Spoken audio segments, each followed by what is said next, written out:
Okay, guys, can anybody hear me? Can you guys see me? Let me know in the chat if the audio is okay or not.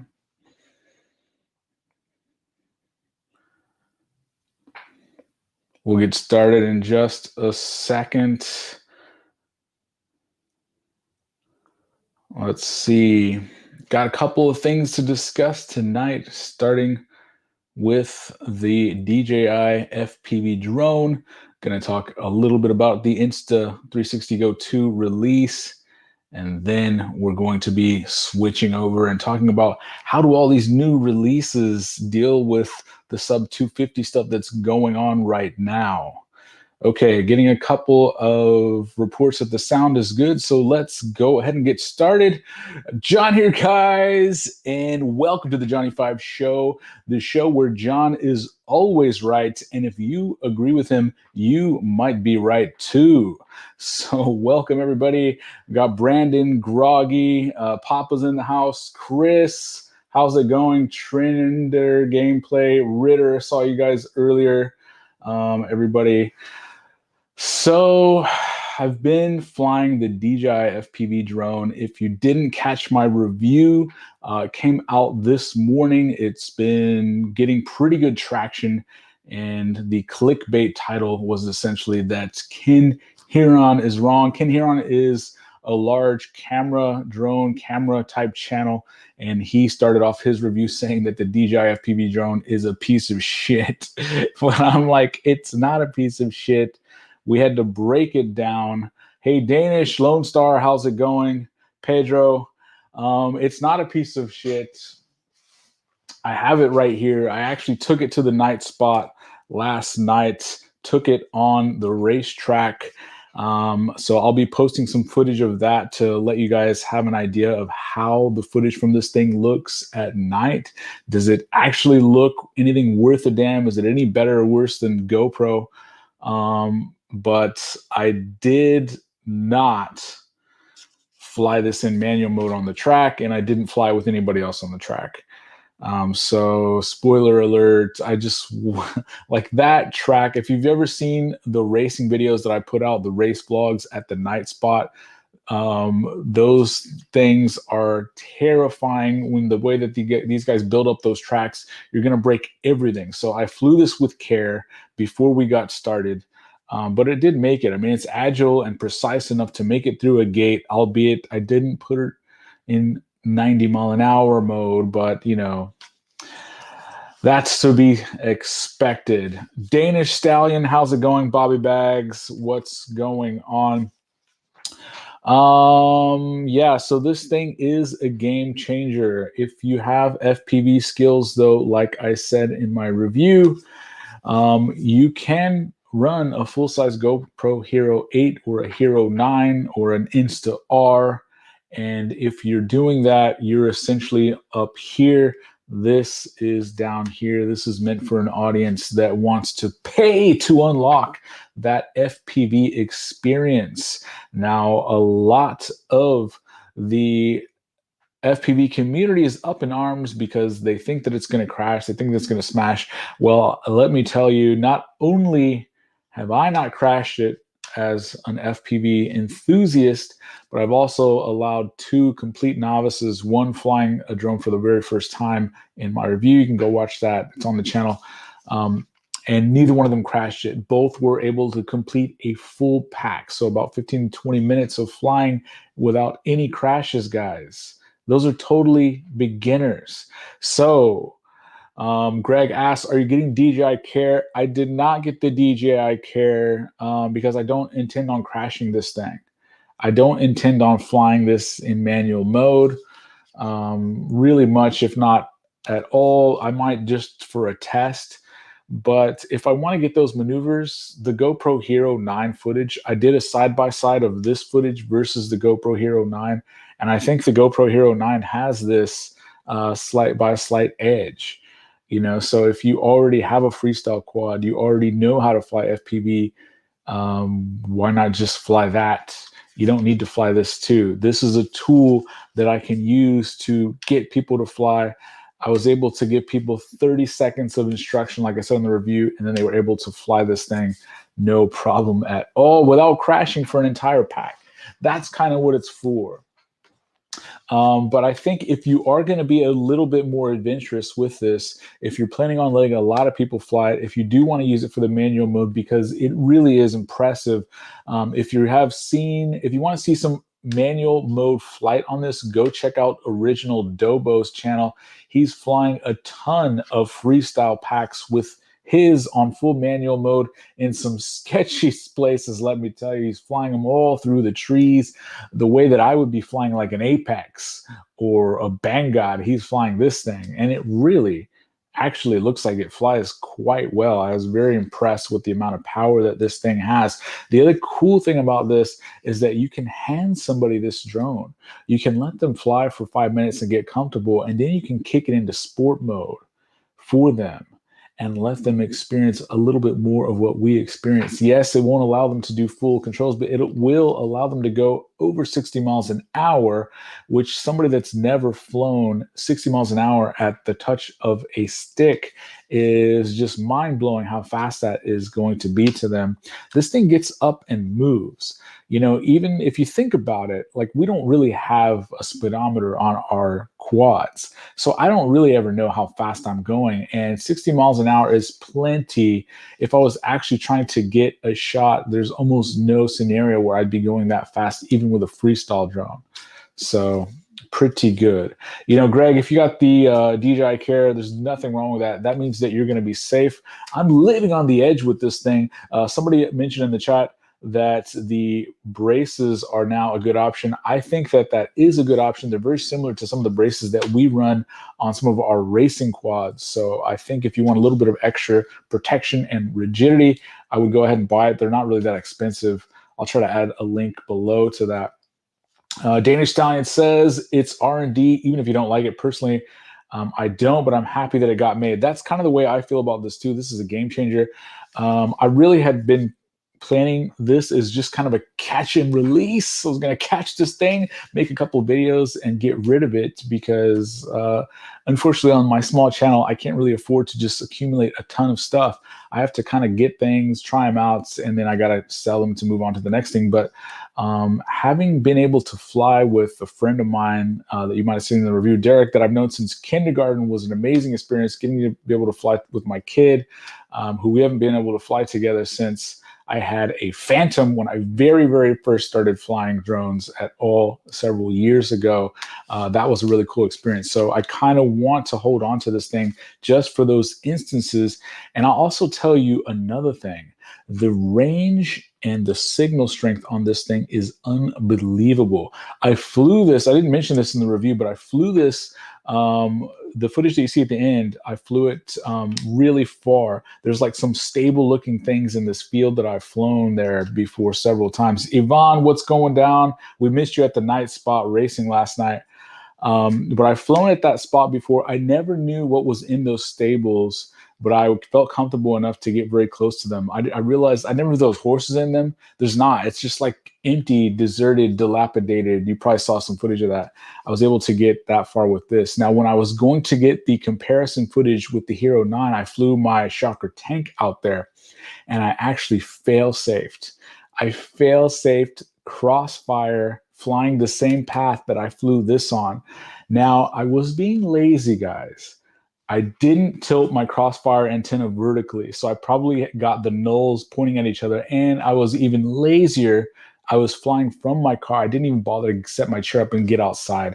That's how lazy I am sometimes. But the DJI system allowed me to fly that lazy, and even with an incredible system like Crossfire, I fail-safed. I fail-safed from about 35 feet in the air, and my Shocker tank just went flying. I thought, oh my gosh, there's no way something's not broken. The frame's broken. The Hero 9's broken. My goodness. But the tank lives up to its name. There was not a scratch on it. I didn't even have to replace a prop. So that's amazing. This absolutely would not have survived that fall. But you don't have to worry about that because the signal was never going to get interrupted at that distance anyway.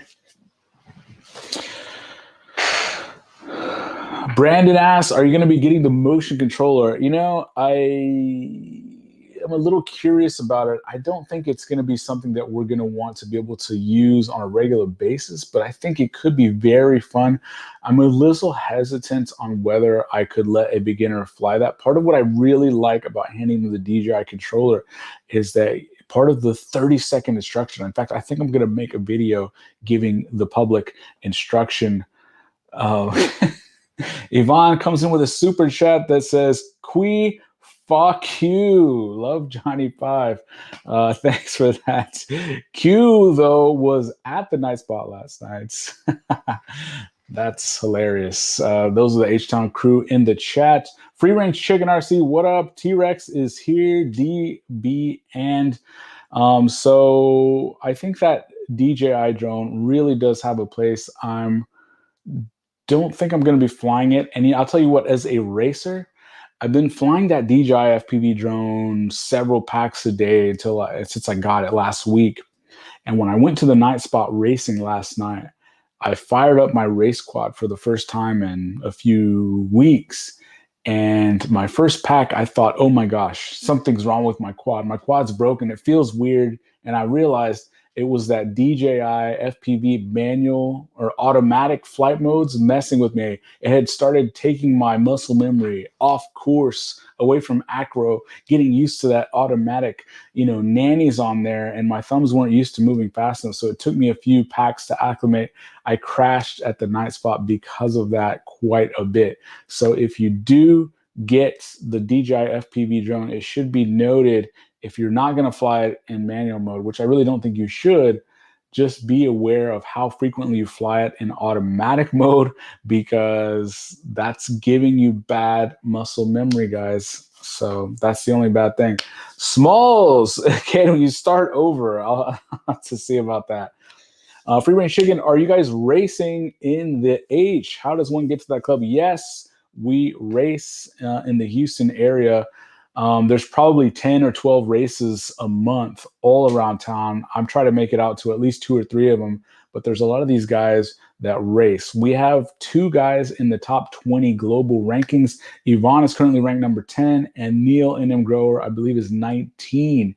And that's because our guys can literally race 10 to 12 to 15 times a month year round, because we don't live in a barren wasteland that's snow and ice half of the year. T-Rex, King Yvonne loves Johnny 5 more. Thanks for that super chat.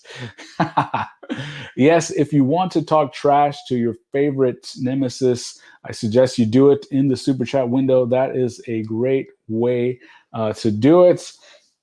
Brandon says the manual is manual if you turn off manual attitude in the rate section. So yes, there is a way to get like almost manual, which is almost like horizon mode and for us guys, and then there is a full manual. The other reason why I haven't enabled it is when you enable it, there's a 3-position switch on that DJI radio. When you get to the first position is normal, which is like baby mode, 30 mile an hour. The second position is sport mode, which is like, ooh, a little bit faster, 60 mile an hour. The third position is manual mode if you have it enabled. But when I hand that to people and I'm telling them to move that switch to go into sport mode, I don't ever want them to accidentally click that into manual mode, because they will immediately crash. So that's why I'm using this as a tool to help share FPV. That's why I haven't really enabled it there. And if I did, I would want to disable it again before I let anybody fly it again. Brandon said he's been getting screenshots of the actual manual from the DJI marketing guy. Ooh, maybe you can share some of that. Free Range Chicken, yes, Yvonne is inviting you to join the Houston Discord. That's another thing, guys. No matter where you are in the world, if you're curious about racing, you may have seen some of the race vlogs on my channel. If you haven't, go check them out. I got a playlist for that. You want to know how to get started, search the name of your town plus drone or drone racing or FPV in a Facebook group. There is likely a group associated with your town. We actually have a few here in the Houston area in our town. Now, we coordinate some of the meetups on our Discord server. So just go to the Facebook groups in your town, find out how to get involved. Like I said, we have 10, 12 race meetups a month. So that's how we share the locations and schedule and coordinate. We always welcome newcomers here. And so I'm betting you'll be welcome at the chapter near you. Let's see. So can anybody actually afford to get the DJI FPV drone just to have it to share with people? You know, if I had the budget, if my channel was 10 times larger, I think I would absolutely want to keep it just to have it to be able to show people and let them fly a pack. You know, there's been years and years I've been trying to have something like this I could hand to someone and let them experience flight. And it's just so difficult. Yes, in the analog world, you can have them a monitor, you can hand them a monitor, do a ride along, and let them kind of see, but it doesn't really give you the sensation of actually flying. You just get a grainy picture on a tiny little screen in your hand. That's not quite the same. I do remember years ago, I had already started flying FPV, but I still had one of my beginner quads, which is a SEMA X5C, if anybody ever had one of those.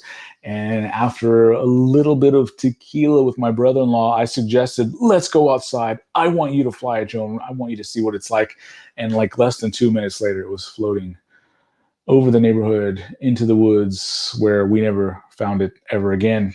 So this is a game changer. This is a tool that you can use to allow people to try FPV for the first time, to be a true ambassador of FPV. I don't know if I can afford to keep it though for that cost, but it is really fun. And if I did actually want to get far without having to worry about antenna placement and all that stuff, if I wanted to be able to see where I was at and I wanted to be able to trust the link, I might choose that DJI FPV drone over one of my freestyle quads in that instance, if footage was not the primary concern. Tim says he's still rocking the Phantom 3. That thing was $1,200 back in the day. That's right. I had a Phantom 3. I think that was one of the first Phantoms I ever had. And man, it really was fun. But after I had really excellent footage of everywhere in my neighborhood, I was like, okay, what do I do with this thing? Because I was deathly afraid to crash it. I didn't want to get very close to something. And when you are flying one of those camera drones and you're only be able to see on the cell phone, which in bright light is really difficult to see. It's really difficult to judge distance, so you don't want to get too close to something. The FPV experience with the goggles really solves a lot of that, and it just immerses you completely. Yvonne says, I think DJI, the plan with this really cheap drone bundle is that people will pay much more with DJI Care. You know, that's definitely a possibility. People may go out and crash these things if they don't have the proper instruction. I probably should make a video with my 30-second version of instruction, because none of the people I've let fly it have crashed it so far. T-Rex says it's like a computer. Dell doesn't make money selling the computer. They sell the services after the fact. That is a good point, which is why I still haven't been able to fix the W or the S on my keyboard on my Dell computer. They want to reel me in and get those computer dollars from me, no doubt. Brandon says to RC Ritter, you have to loosen one of the screws and tighten the others slightly to adjust the tension on the DJI FPV radio. That is true. Okay, so let's switch gears and talk about the release of this new Insta360 Go 2. This is quite the release. I was extremely excited about the Insta360 Go when it originally came out. It was an amazing size, under 20 grams. It was a pretty good price, under $200, and it had stabilization built in. What more could you ask for? But in practice, the footage was disappointingly low resolution. The bit rate was similarly also disappointing. The record times were a paltry 5 minutes. What are you going to do with that, especially now that you have quads like this Flywoo Explorer with a Lion pack? You can fly this 30 to 35 minutes. So what are you going to do with 5-minute recording times on the original Insta360 Go? It was also pretty much limited to, I think, 1080p, or was it 720p at 60 frames per second, which is ultra lame. In fact, the image quality wasn't that much better than just the DJI Vista camera. but the V2 addresses nearly every complaint on there. Now it increases the storage capacity. Previously it was only 8 gigabytes. What are you going to do with that? Put a couple of thumbnails on there? Now it's increased to 32 gigabytes. The record time is increased to 30 minutes long.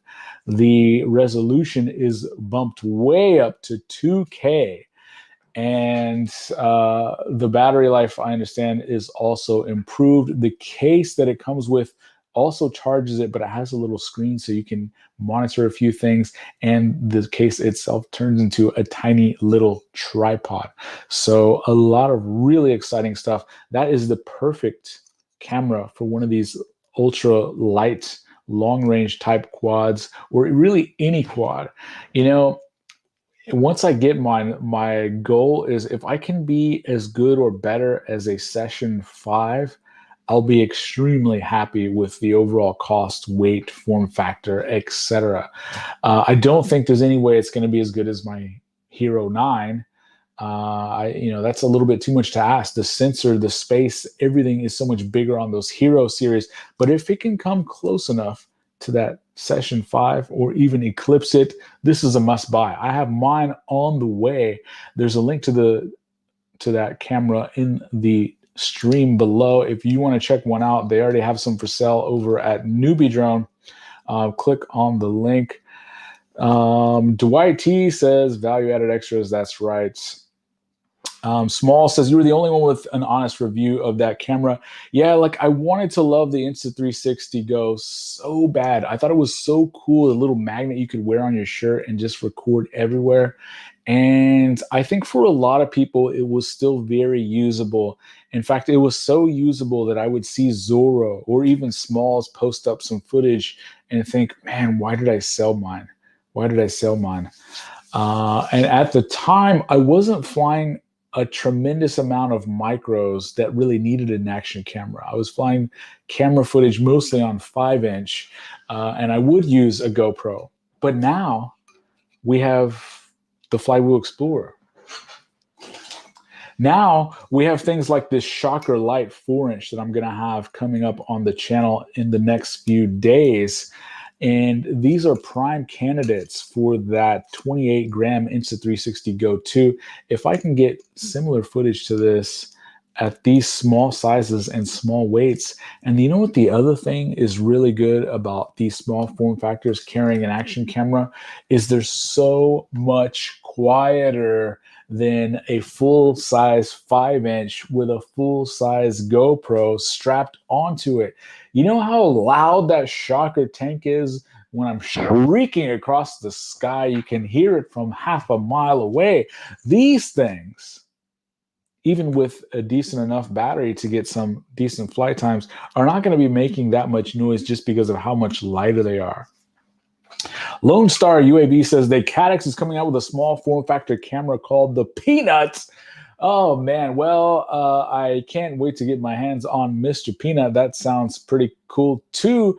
I just hope that they don't leave you feeling salty if the results of that are anything close to Caddx's other cameras. Caddx is so hit or miss in this industry. So many failures. The worker at the factory whose job it was to sprinkle just a little bit of dust on the sensor of every Caddx camera before they shipped out. At least it seemed to happen to mine all the time. But then all of a sudden they somehow wooed DJI. My goodness. Who had to sleep with somebody to get that deal in the books? And now they're coming out with all of the cameras for DJI. Like, who actually makes this? Is it Caddx? Does Caddx make the Vista? Do they make the Nebula Pro? I mean, who knows? But I will definitely check out that Peanut as well. Nestor says the sensor size is the same. That does sound exciting. Brandon says, mention the D Cinema Light color mode. Yes, I am going to try that D Cinema Light. Berchie says he uses it on a lot of micros. Michael Rollins, how's it going, man? Says, where can I get a Johnny 5 sticker? You know, I'm still begging Zorro to make me a logo. I've been begging him about every quarter for the last probably 18 months. I do have a really cool graphic that was designed for me by by Jesus, who is a local artist. He did a tremendous job, but it's a complex graphic I like to use for my channel, but I would like a simpler logo I can put on merch, shirts, stuff like that. And I wanted the man himself, Zorro, to design it for me, but he's too busy. He's too busy. But maybe one of these days, maybe when I get to 10,000 subs, I'll be able to get myself an official Zorro logo so I can start slanging some of that merch. Actually, the infographic of my channel should help me to make stickers. Like maybe it doesn't go on a t-shirt, but that would be a good sticker. So I probably do need to look into that. If anybody knows a good place where I can order like 1,000 or 2,000 stickers, let me know. South02 says that El Profe is the shit. He is our local race wizard instructor. We're lucky that we have quite a bit of sage race wisdom within our community. Neil, who's kind of like the Mr. Miyagi of FPV, and El Profe is kind of like a stand and deliver, I guess you might say. Propaganda X, what up? The Vista is a rebrand. It's a rebrand of what? What is it a rebrand of? David Spivey says, you're coming up. That's right. I've been doing some of this live streaming stuff. Michael Rollins was nice enough to have me on his channel a couple of times. I was fortunate enough to get to stream with Nurk. That was a really cool experience. Been on the Joshua Bardwell channel a couple of times. I last week was on Original Dobo. Thanks to Original Dobo, who helped me get this new streaming setup set up, because I was going on all those shows and using my cell phone. So I looked like a complete idiot next to everyone else that has these nice studio streaming setups. So this is my attempt. At least it's using my Sony a7 III camera. The sound is going through the Rode Video Micro wireless thingy. Okay, Michael Rollins says that DJI actually makes the camera. See, I don't know why they would even let Caddx put their grubby little name on this thing if it's DJI. You know, it makes sense because the failure rates on these seem to be very, very low. I still love using the Caddx Vista for racing because it's almost unkillable. You know the number of VTXs I've broken since I started racing with DJI? You know the number of cameras I've broken? Zero, guys. Even after that last race vlog where I obliterated my America HD into a metal rail, the Vista survived. That's how tough it is. So that's the other thing. Yes, it's a little more expensive, but they tend to last a little bit longer than analog cameras in hard crashes. Hey, look out, Iron Man's behind you. Yes, I always put that Iron Man helmet on every Halloween. It lights up. And so when I answer the door to give out candy, people are sometimes excited. I 3D printed and put some LEDs in a little, Tony Stark glowing chest arc reactor thing. And it usually goes pretty well. But one year I did that, and there was like a little girl who's like 3 years old, and she was terrified. She must not be an Iron Man fan. She must have been on the Captain America side of the Civil War. I don't know. So I felt a little bad about that. She came running through my bushes to the street. Booster FPV, what's up? Thanks, Mike. It sounds good. Definitely a step up. Yes. Yvonne says, who's not subscribed to Lady Gaga? Who's not subscribed to Johnny 5 is Lady Gaga. What does that mean? I don't know. So yeah, David Spivey says he's cap all day. So yes, I'm very excited about that Insta360 Go 2. I have high hopes for it. So if anybody has the dimensions of that or knows where I can find the dimensions, post me a comment. I want to start designing a mount for this Shocker Light to be able to hold that. This is probably going to be the first thing that I'm going to show on it. So that is a good segue into the next topic that I wanted to cover, is what happened to all of the sub 250 gram hype that's been going on. The regulations have said we got to get under 250 grams in the next, is it 3 years still? For a while, we had the Flywheel Explorer by Dave C., the Shocker Light by Catalyst Machine Works, and several other really ultralight platforms come out trying to get towards that weight. Kebab is working on a new sub 250 platform. Umagod has the 250 that's about to drop. And all of a sudden, this DJI comes out, and DJI is just like 250. I don't give a damn. The battery of that thing isn't even under 250 on that DJI FPV drone. So what does this all mean? Like, do we not need to worry about it anymore? Is DJI just going to make hay while the sun shines until the regulations drop? Are they going to start campaigning and lobbying in order to get those restrictions changed? You know, what's going on? What do they know that we don't? Well, what they know is the time is ripe.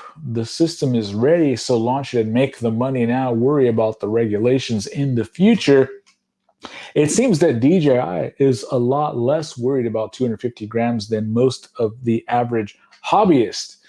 That's very interesting to me.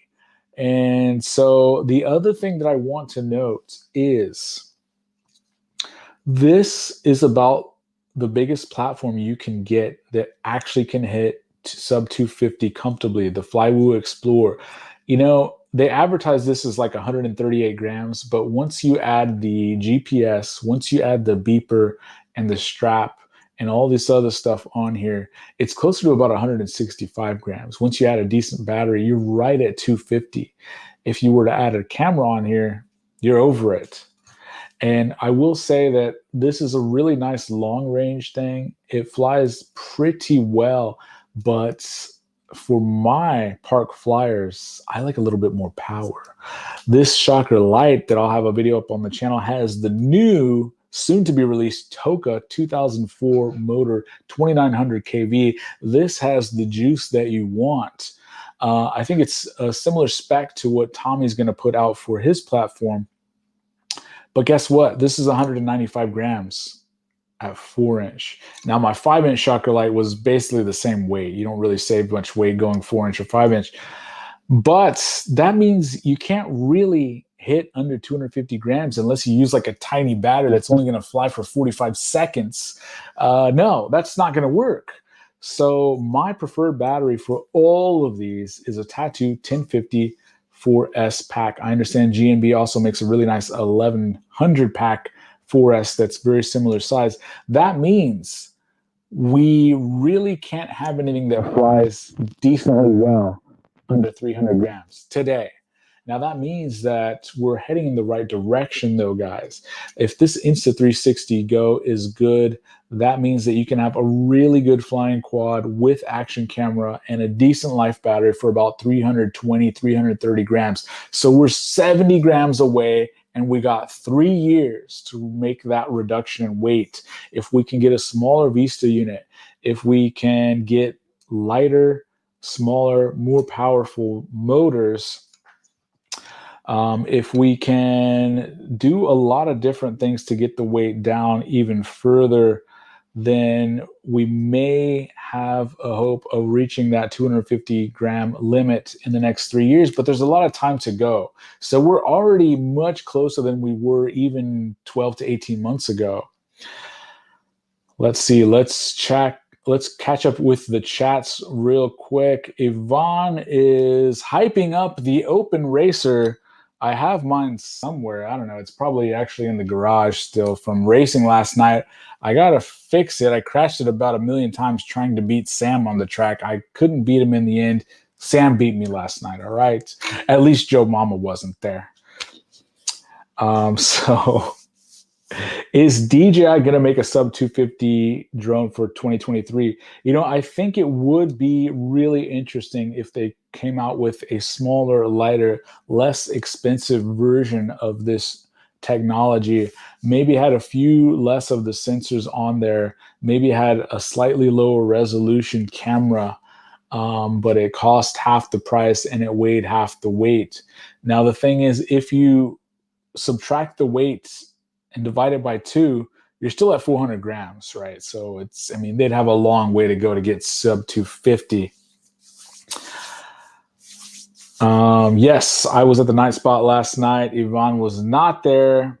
Yes, Michael, you've got to come race with us at the Houston Nice Spot. It is the best.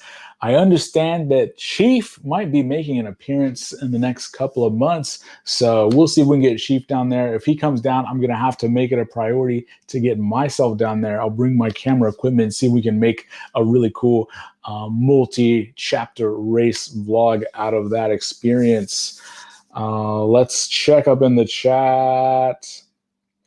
They need a 3-inch sub 250. That would rock. I really do like this DJI technology. I'm just shocked at having a DJI drone I can open out of the box, do updates for an hour, and go fly pretty much worry-free at over 60 miles an hour.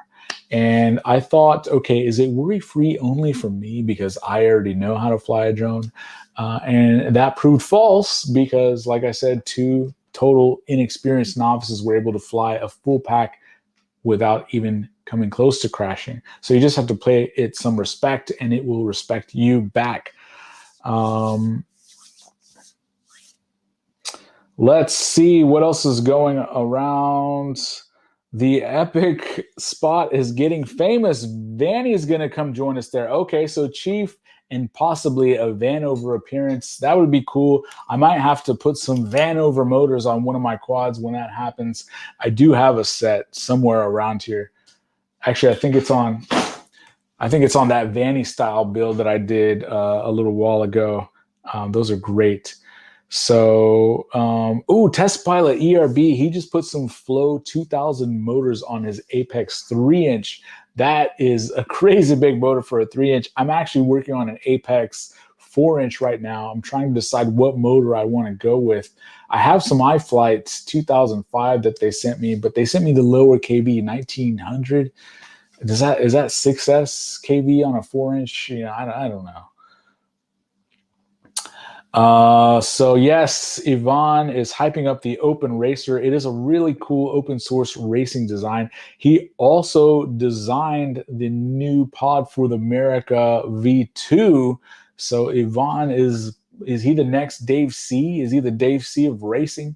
Is he the next up and coming designer just throwing out designs? Speaking of Dave C, if you go to Thingiverse, if you're a 3D printer, you can see I have 3 3D printers behind me, and I have 3 more strewn around the house. Dave C, if you go to Thingiverse, is the #1 print for the last 30 days on Thingiverse. That's right. The #1 print out of all 3D printed objects searched and liked is a 3D printed drone frame and a build menu put out by Dave C, the same guy that made the Flywheel Explorer, the HDLRC Recon. That's right. So he is bringing a lot of attention to FPV this week, not just DJI. So that's really exciting. Yvonne is similarly throwing out open source racing designs. I must have seen probably 6 or 7 of these open racers at the night spot last night when we were racing. So that's really exciting. Great job on that, Yvonne. Michael Rollins has a 200-gram 5-inch. And he is going to be flying that. It flies like a dream. So he may be getting that Insta360 Go. The thing is, that's what I'm finding too. 200 grams, you can really get something that flies quite well. But that means you only have 50 grams left for the battery. That means, what are you going to do? Put a tiny little battery on there? Like, you know, for 4-inch and 5-inch, a lot of people like 650, a lot more people like 850, but I like 1050. That's what I'm talking about. 1050. I want a little more bounced for the ounce. I want to have some juice to be able to actually do some freestyle. Okay, guys? Ovonic is a nice new pack. They have 1250 4S packs on Amazon for $12. Yes, I have been flying. I think I have Ovonics. I've been flying those. They're okay. I have some 1250 6S packs of those. They're not too bad. Okay, why are you saying that the DJI has geofencing and alert when the aircraft is around? It will ping you. It'll also ping you if it thinks you're in a no-fly zone, which if you watch the review, I experienced that. It was terrible.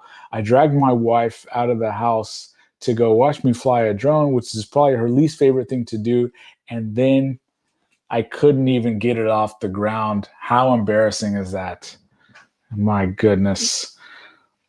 All right. See you, Mike. Thanks for stopping by.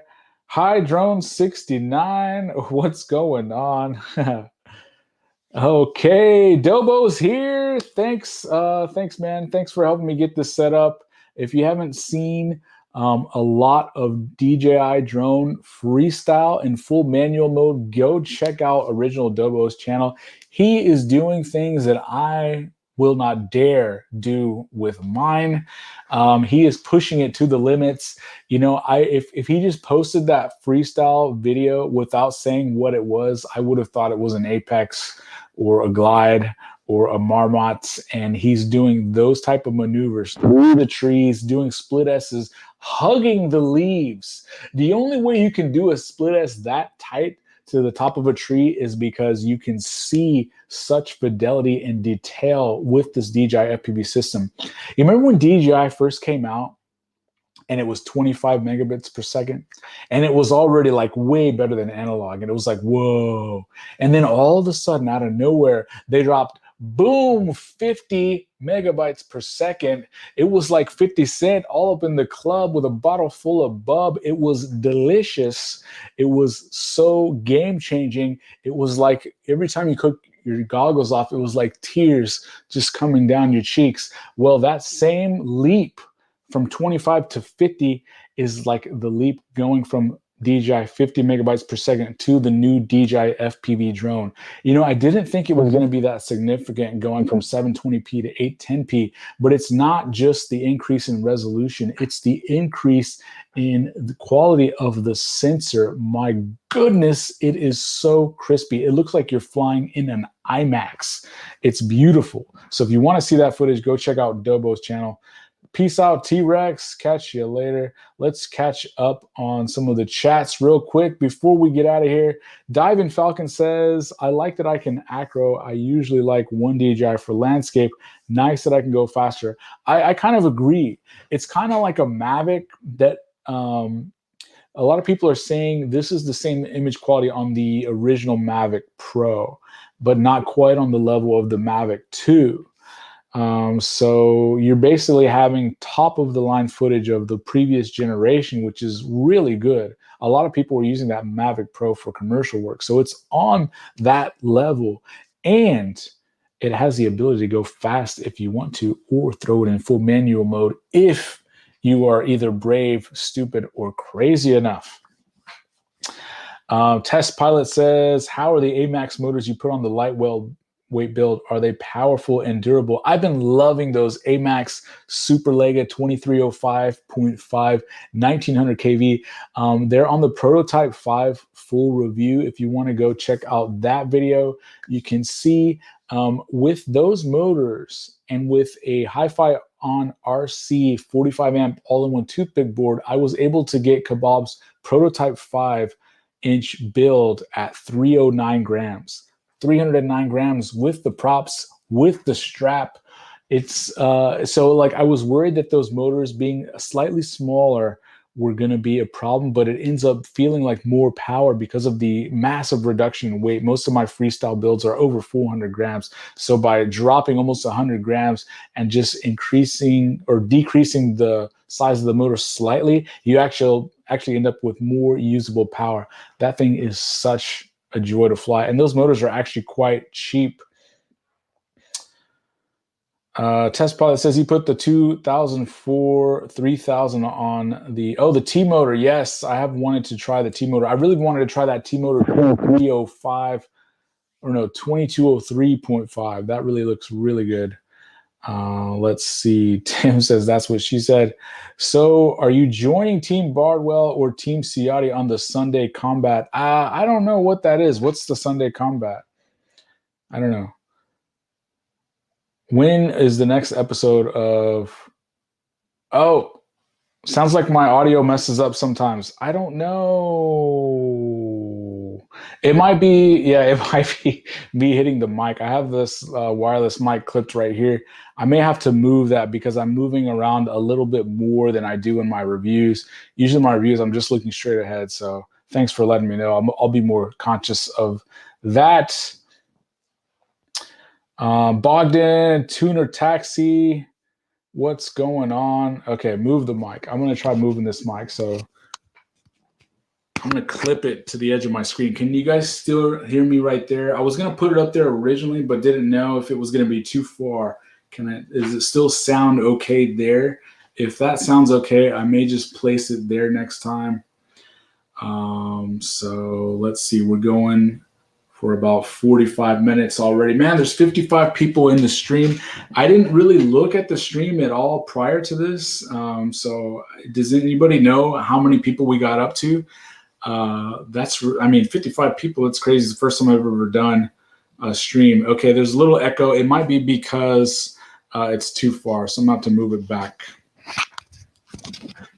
Let me try to move it there. Yeah, I should move it on this side because I'm facing this side. Okay, that's pretty good. EDOC reminds everyone that Sim Sunday Velocidrone Combat on Ciati's channel is coming after Bardwell's live stream. Ooh, you know, I did buy that expansion pack for Velocidrone for the combat, and I was disappointed because nobody was ever on there for me to blow up. So it would be cool to face off against my nemesis, Ciati FPV. He beat me to 5,000 subs. By the way, thanks everyone for letting me get to 5,000 subs. I've since passed him, so now the race is on to 10,000 subs. I am going to be doing a giveaway for 5,000 subs. I need to just finish the video, put it out. Okay. This is the most 60 people in the Stang. The ProTech 35 versus a 5-inch quad for cinematic. What's your pick? Smalls FPV, I just saw him post. He has the ProTech 35. Peter in town also has it. He let me check one out. It really depends. So it depends on how close you need to get to your subject and whether you're going to ever need to go indoors or not. For me, if I need to get like inches away from the subject, I'm going to want something with ducks or guards. So in that case, the ProTech. But if I only need to get feet away, I'm going with the 5-inch, buddy. I'm going with my Shocker tank or probably with my Armatan with the FPV Cycle cinematic motors. That really allows you a lot of fine control. You're always going to have more control with sufficient power. Most of these Cinewhoops are overloaded with weight, so you lose a little bit of control. But the ProTech seems to be going in the right direction. It has large motors and it has a larger size prop, 3.5-inch versus the traditional Cinewhoop, which has 3-inch. I really wish I was big enough for iFlight to send me one, but they told me to beat it. Here's some beast flight controllers instead, which I'm very thankful for. Thank you, iFlight. Dwight T says Badger Prototype 5 or the 254A starter. You know, if you haven't tried the 3-inch size, I really suggest getting something inexpensive and lightweight like a Diatone Cube 339 or something of that equivalent size. Get a lot of packs on that before you move up to a larger size. If I was going to build a 5-inch, I'd want something that is maximum durability. I might go with that Badger. The Prototype 5 is also a pretty good thing. You could also go with the Hyperlight Glide. The 250, I mean, I don't know if I would go with that small size for a beginner quad because some of the stuff you give up with those 250-gram builds is the strength. So you want to be an experienced pilot before you go down that route. Jackie Jazz, I would say if you're indoors, you need the ProTech. I would agree. If you don't ever want to fly a 5-inch indoors, period. Okay, I'm back. Had to get in a quick flight. All right. I hope that flight was good, Brandon. Dwight T. Okay, guys. Well, this was a good first stream experiment. It was pretty fun. I think I'll probably do it again. I think we're going to go ahead and wrap it up. Thanks, everyone, for stopping by. Up to 66 people on the stream.